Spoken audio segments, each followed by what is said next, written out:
সন্তানের শরীরে দুইটি আলামত দেখলেই বুঝবেন মানুষের বদনজরে আপনার সন্তানের জীবন ধ্বংস হয়ে যাচ্ছে। আপনার সন্তানকে আপনি হয়তো দেখে পাচ্ছেন সে স্বাভাবিক আছে, কিন্তু না, মানুষের বদনজরে তার জীবনে একটা ক্ষতি হয়ে যেতে পারে। মনে রাখবেন, এই কথাগুলো আমার ব্যক্তিগত কোনো কথা নয়। আল্লাহর হাবিব সাল্লাল্লাহু আলাইহি ওয়াসাল্লামের হাদিসগুলো যদি আপনি অ্যানালাইসিস করেন, এই ব্যাপারে অনেক হাদিস পাবেন। এবং একজন সাহাবী, সম্ভবত সাহাল রাদিয়াল্লাহু তাআলা আনহু, তার ব্যাপারে আরেকজন সাহাবী তিনি গোসল করছিলেন। এই অবস্থায় তার শরীরের দিকে তাকিয়ে আরেক সাহাবী বলছিলেন, তুমি অনেক সুন্দরী, এত সুন্দরী কোনো মেয়ে মানুষ হয়তো হয় না। এরকম ভাবে তিনি চিন্তা ভাবনা করছিলেন যে, অর্থাৎ তার শরীরের দিকে সে যে সুন্দর, এটা তিনি বদনজরের দৃষ্টিতে তাকিয়েছিলেন, যার কারণে সাথে সাথে বেহুশ হয়ে পড়ে যায়। এরকম মারাত্মক ইফেক্ট পড়ে এই বদনজরের কারণে। এবং আল্লাহর হাবিব সাল্লাল্লাহু আলাইহি ওয়াসাল্লাম জানিয়েছেন, বুখারী শরীফের 213তম পৃষ্ঠায় এটা হাদিসটি এসেছে। আল্লাহর হাবিব জানিয়েছেন, আল আইনুল হক, মানুষের বদনজর এটা অনেক মারাত্মক একটি জিনিস। জাবের রাদিয়াল্লাহু তাআলা আনহু আরেকটি হাদিস বর্ণনা করেছেন, আল্লাহর হাবিব সাল্লাল্লাহু আলাইহি ওয়াসাল্লাম নিজে জানিয়েছেন, বিশ্বনবী সাল্লাল্লাহু আলাইহি ওয়াসাল্লাম জানিয়েছেন, আকসারু মান ইয়ামুতু মিন উম্মতি, আমার উম্মতের মধ্যে বেশিরভাগ মানুষ তাকদীরের যে মৃত্যু রয়েছে এরপরেই মারা যায় হচ্ছে বদনজরের কারণে।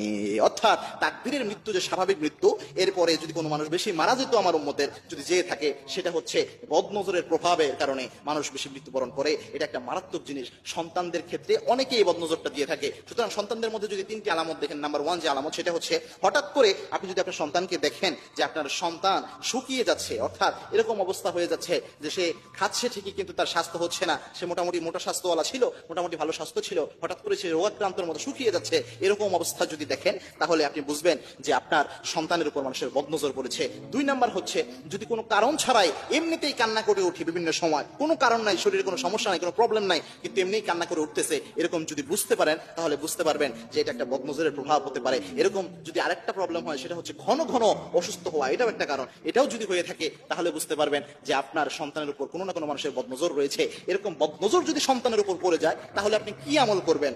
মূলত আমরা সকাল সন্ধ্যার যে আমলগুলা করি, আয়াতুল কুরসি, তারপর সাইয়্যিদুল ইস্তিগফার, এরপরে সন্তানদের জন্য আউযু বিকালিমাতিল্লাহি তাম্মা, এই যে দোয়াগুলা, বিসমিল্লাহিল্লাযী লা ইয়াদুররু মা ইসমিহি শাইউন ফিল আরদি ওয়ালা ফিস সামা'i ওয়া হুয়াস সামিউল আলীম, এই যে দোয়াগুলো আমরা সব সময় বলে থাকি। এবং আপনারা হিসনুল মুসলিম যে বইটা রয়েছে, এটা যদি আপনারা কিনে নেন অথবা প্লে স্টোর থেকে অ্যাপটাও নামান, এখানে অনেক দোয়া পাবেন। এই দোয়াগুলো পড়ে ফু দিবেন। আরেকটা জিনিস, সেটা হচ্ছে যদি বুঝতে পারেন যে কোন ব্যক্তির বদনজর আপনার সন্তানের উপর পড়লো, এটা যদি আপনি বুঝতে পারেন যে অমুক ব্যক্তির বদনজরটা লেগে গেছে আমার সন্তানের উপর, তাহলে ওই ব্যক্তিকে ডেকে নিয়ে এসে ওই ব্যক্তিকে যে গোসল করানোর, ওই ব্যক্তিকে গোসল করাতে হবে। এটা হাদিস থেকে পাওয়া যায়, রাসূল সাল্লাল্লাহু আলাইহি ওয়াসাল্লামের আমল থেকে পাওয়া যায়। এটা ওই ব্যক্তি গোসল করানোর পরে বাকি যে পানিটা থাকবে, ওই পানিটা তার শরীরে, তার কাপড়ে এটা ধুয়ে নিয়ে তাকে ছিটে দিয়ে দিতে হবে। এটা একটা জিনিস পাওয়া যায়। অথবা সে যে জায়গায় বসেছিল, এই অবস্থায় যদি আপনি দেখেন আপনার সামনে এমন বদনজর দিলে, বললো যে আপনার সন্তান তো খুব সুন্দর, কিন্তু মাশাআল্লাহ বললো না, অথবা আলহামদুলিল্লাহ বললো না, এরকম কারণে কিন্তু বদনজর পড়ে। এরকম কথা বললে সাথে সাথে তাকে মনে করিয়ে দেন যে আপনি আলহামদুলিল্লাহ বলেন অথবা মাশাআল্লাহ বলেন। এরপরে সে যদি চলে যায়, যদি তাকে না পান, সে যে জায়গাটায় বসা ছিল ওই জায়গাটা একটু পানি দিয়ে পরে ধুয়ে দেন। এটাও হাদিসের আলোকে পাওয়া যায়। সুতরাং এই আমলগুলো করেন। পাশাপাশি সকাল সন্ধ্যার যে আমলগুলো রয়েছে, এগুলো একদিনও ছাড়িয়েন না। সকাল সন্ধ্যা যদি দোয়াগুলো করে সন্তানকে ফু দিতে পারেন, তাহলে মানুষের বদনজর আপনার সন্তানের কোনো ক্ষতি করতে পারবে না ইনশাআল্লাহ।